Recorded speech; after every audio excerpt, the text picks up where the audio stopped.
प्रस्तावना। भारतीय वसुंधरा को गौरवान्वित करने वाली झांसी की रानी वीरांगना लक्ष्मीबाई वास्तविक अर्थ में आदर्श वीरांगना थीं। सच्चा वीर कभी आपत्तियों से नहीं घबराता है। प्रलोभन उसे कर्तव्य पालन से विमुख नहीं कर सकते। उसका लक्ष्य उदार और उच्च होता है। उसका चरित्र अनुकरणीय होता है। अपने पवित्र उद्देश्य की प्राप्ति के लिए वह सदैव आत्मविश्वासी, कर्तव्यपरायण, स्वाभिमानी और धर्मनिष्ठ होता है। ऐसी ही थीं वीरांगना लक्ष्मीबाई। परिचय। महारानी लक्ष्मीबाई का जन्म काशी में 19 नवंबर 1835 को हुआ।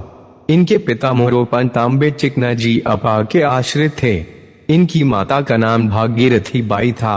महारानी के पिता में बलवंतराव के बाजीराव पेशवा की सेना में सेनानायक होने के कारण मोरोपंत पर भी पेशवा की कृपा रहने लगी। लक्ष्मीबाई अपने बाल्यकाल में मनुबाई के नाम से जानी जाती थीं। विवाह। इधर सन 1838 में गंगाधरराव को झांसी का राजा घोषित किया गया। वे विधुर थे। सन 1850 में मनुबाई से उनका विवाह हुआ। सन 1851 में उनको पुत्र रत्न की प्राप्ति हुई। झांसी के कोने कोने में आनंद की लहर प्रवाहित हुई, लेकिन 4 माह पश्चात उस बालक का निधन हो गया। सारी झांसी शोक सागर में निमग्न हो गई। राजा गंगाधरराव को तो इतना गहरा धक्का पहुंचा कि वे फिर स्वस्थ न हो सके और 21 नवंबर 1853 को चल बसे। यद्यपि महाराजा का निधन महारानी के लिए असहनीय था, लेकिन फिर भी वे घबराई नहीं। उन्होंने विवेक नहीं खोया। राजा गंगाधरराव ने अपने जीवन काल में ही अपने परिवार के बालक दामोदरराव को दत्तक पुत्र मानकर अंग्रेजी सरकार को सूचना दे दी थी, परंतु ईस्ट इंडिया कंपनी की सरकार ने दत्तक पुत्र को अस्वीकार कर दिया। संघर्ष। 27 फरवरी 1854 को लॉर्ड डलहौजी ने गोद की नीति के अंतर्गत दत्तक पुत्र दामोदरराव की गोद स्वीकृत कर दी और झांसी को अंग्रेजी राज्य में मिलाने की घोषणा कर दी।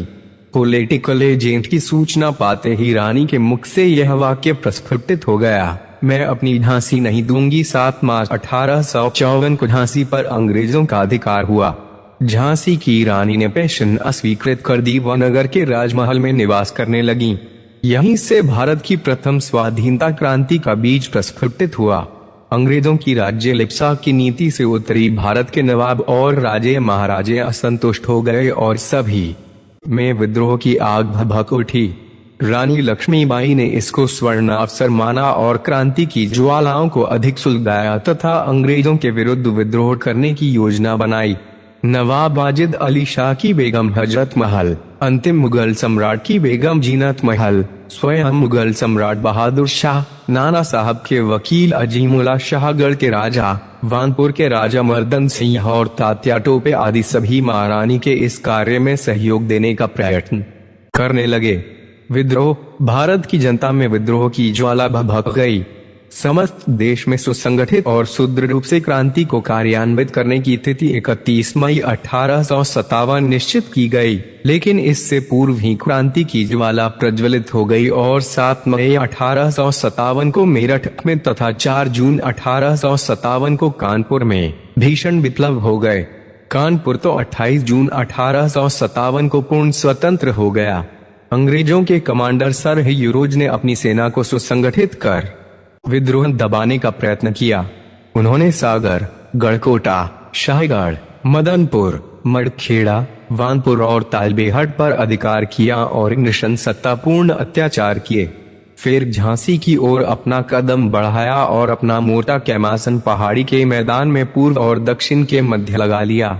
लक्ष्मीबाई पहले से ही सतर्क थी और वानपुर के राजा मर्दन सिंह से भी इस युद्ध की सूचना तथा उनके आगमन की सूचना प्राप्त हो चुकी थी। 23 मार्च 1858 को झांसी का ऐतिहासिक युद्ध आरंभ हुआ। कुशल तोपची गुलाम गौस खान ने झांसी की रानी के आदेशानुसार तोपों के लक्ष्य साधकर ऐसे गोले फेंके कि पहली बार में ही अंग्रेजी सेना के छक्के छूट गए। रानी लक्ष्मीबाई ने 7 दिन तक वीरता पूर्वक झांसी की सुरक्षा की और अपनी छोटी सी सशस्त्र सेना से अंग्रेजों का बड़ी बहादुरी से मुकाबला किया। रानी ने खुले रूप से शत्रु का सामना किया और युद्ध में अपनी वीरता का परिचय दिया। वे अकेले ही अपनी पीठ के पीछे दामोदरराव को कसकर घोड़े पर सवार हो अंग्रेजों से युद्ध करती रहीं। बहुत दिन तक युद्ध का क्रम इस प्रकार चलना असंभव था। सरदारों का आग्रह मानकर रानी ने कालपी प्रस्थान किया। वहां जाकर वे शांत नहीं बैठी। उन्होंने नाना साहब और उनके योग्य सेनापति तात्या टोपे से संपर्क स्थापित किया और विचार विमर्श किया। रानी की वीरता और साहस का लोहा अंग्रेज मान गए, लेकिन उन्होंने रानी का पीछा किया। रानी का घोड़ा बुरी तरह घायल हो गया और अंत में वीर गति को प्राप्त हुआ, लेकिन रानी ने साहस नहीं छोड़ा और शौर्य का प्रदर्शन किया। कालपी में महारानी और तात्या टोपे ने योजना बनाई और अंत में नाना साहब, शाहगढ़ के राजा, वानपुर के राजा मर्दन सिंह आदि सभी ने रानी का साथ दिया। रानी ने ग्वालियर पर आक्रमण किया और वहां के किले पर अधिकार कर लिया। विजयोल्लास का उत्सव कई दिनों तक चलता रहा, लेकिन रानी इसके विरुद्ध थीं। यह समय विजय का नहीं था, अपनी शक्ति को सुसंगठित कर अगला कदम बढ़ाने का था। उपसंहार। सेनापति सर ह्यूरोज अपनी सेना के साथ संपूर्ण शक्ति से रानी का पीछा करता रहा और आखिरकार वह दिन भी आ गया जब उसने ग्वालियर का किला घमासान युद्ध करके अपने कब्जे में ले लिया। रानी लक्ष्मीबाई इस युद्ध में भी अपनी कुशलता का परिचय देती रही। 18 जून 1858 को ग्वालियर का अंतिम युद्ध हुआ और रानी ने अपनी सेना का कुशल नेतृत्व किया। वे घायल हो गईं और अंततः उन्होंने वीर गति प्राप्त की।